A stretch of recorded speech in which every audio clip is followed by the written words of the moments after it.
Hello.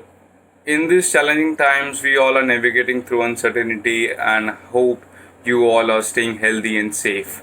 I am Mukesh Vashisht, advocate at Punjab and Haryana High Court. I will be talking about the recent announcements of the stimulus package by India and its challenges.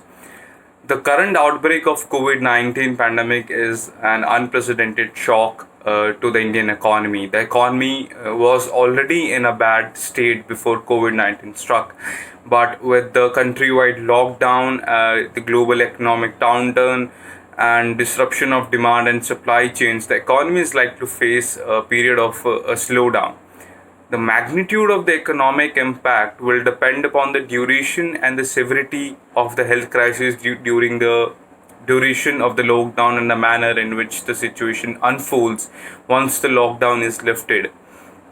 Due to the outbreak, the finance minister announced a 1.7 lakh crore Garib Kalyan package to mitigate the loss faced by the poor due to the coronavirus lockdown. And this package aims to provide an insurance cover of rupees 50 lakh per health workers affected by COVID-19, benefit to farmers, free cylinders to BPL families, free resources of 5 kg wheat or rice and 1 kg of preferred parcels for 80 crore poor people for the next 3 months.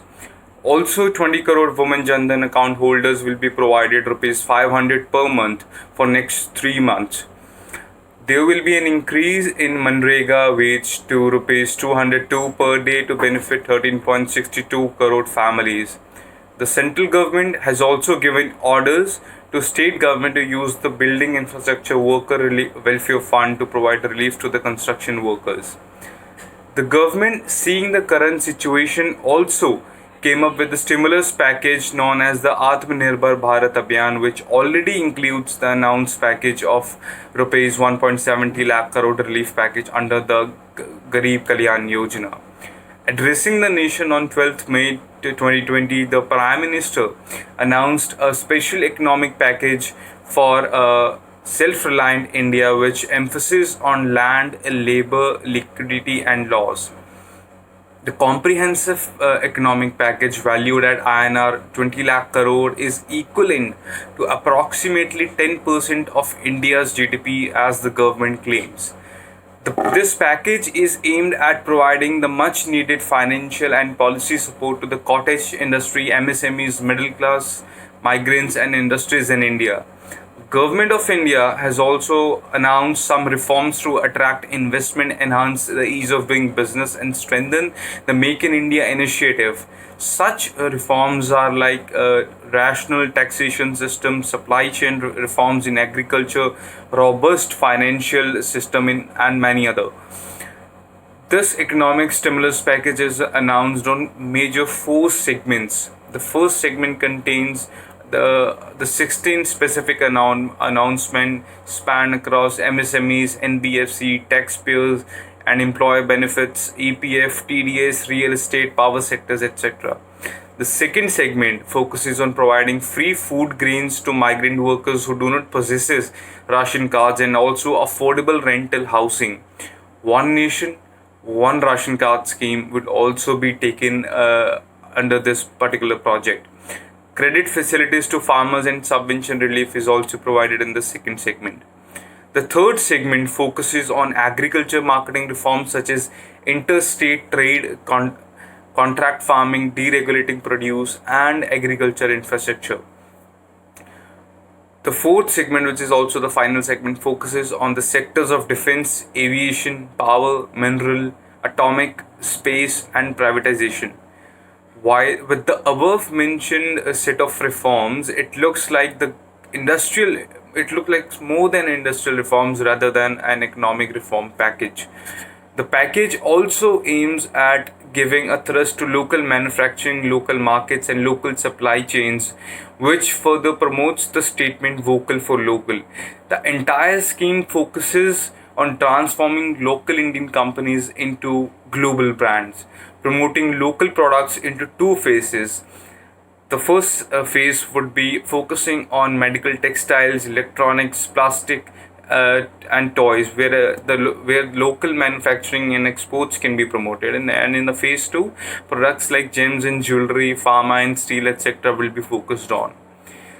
Self-reliant India, the concept, it aimed towards cutting down import dependence by focusing on substitution while improving safety, compliance, and quality goods to gain global market share.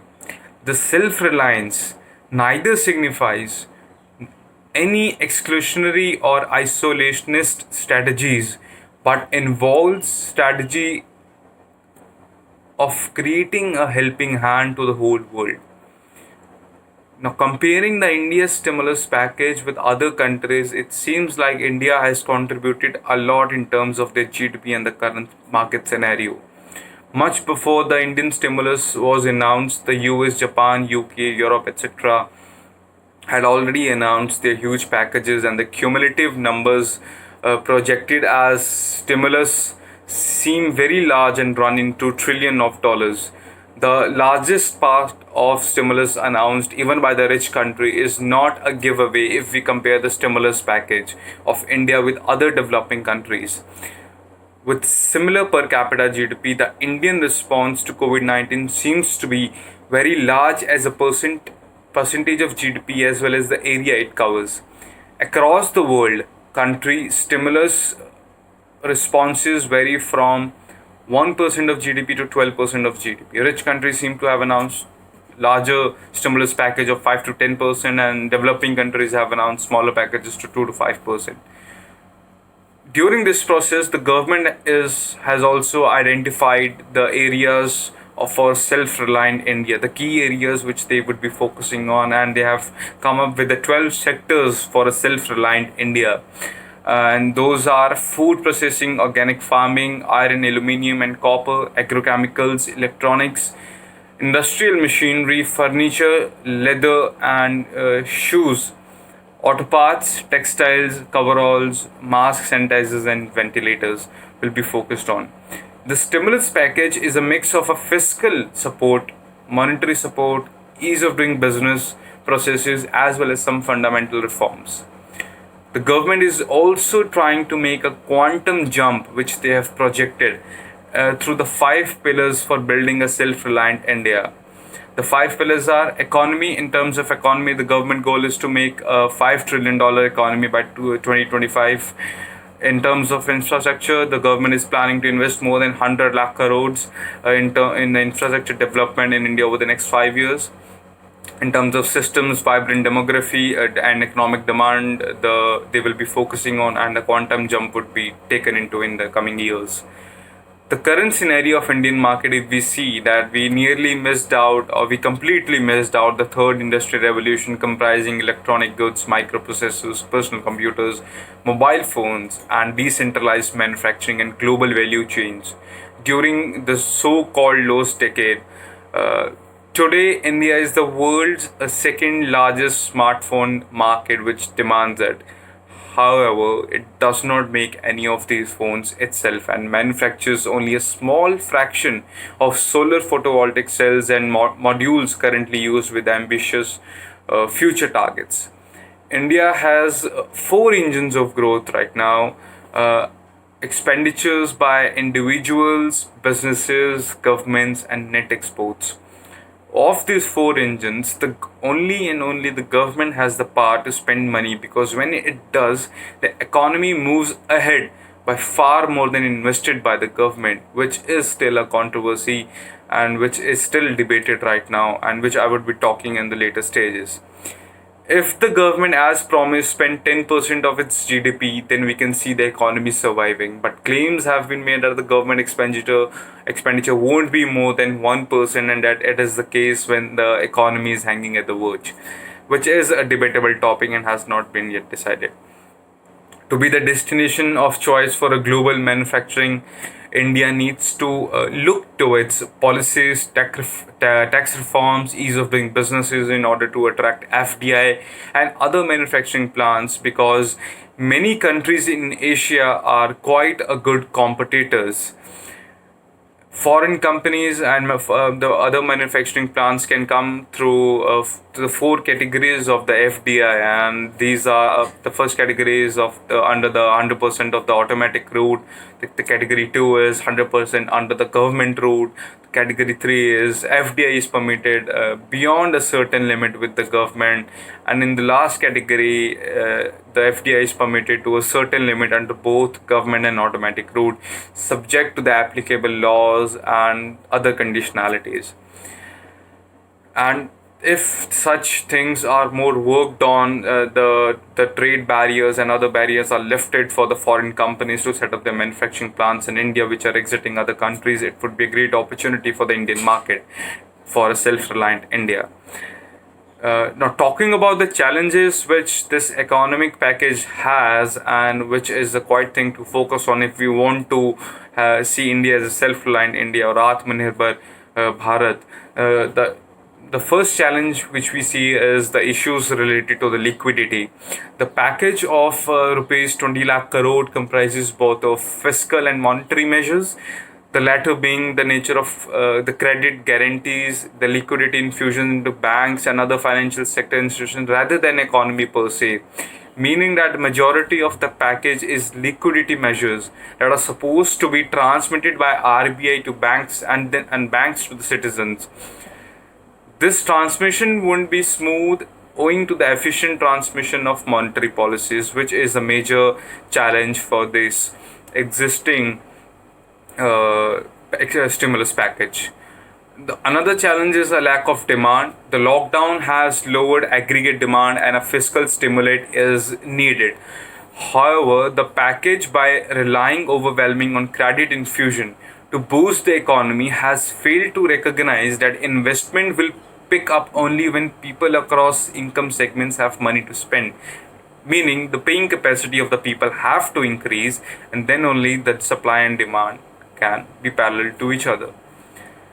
Unless the rest of the domestic economy is revived, the MSME sector may face a shortage of demand and its production may soon, sputter to a close, which is another thing the government has to focus on along the other challenges which they have to face.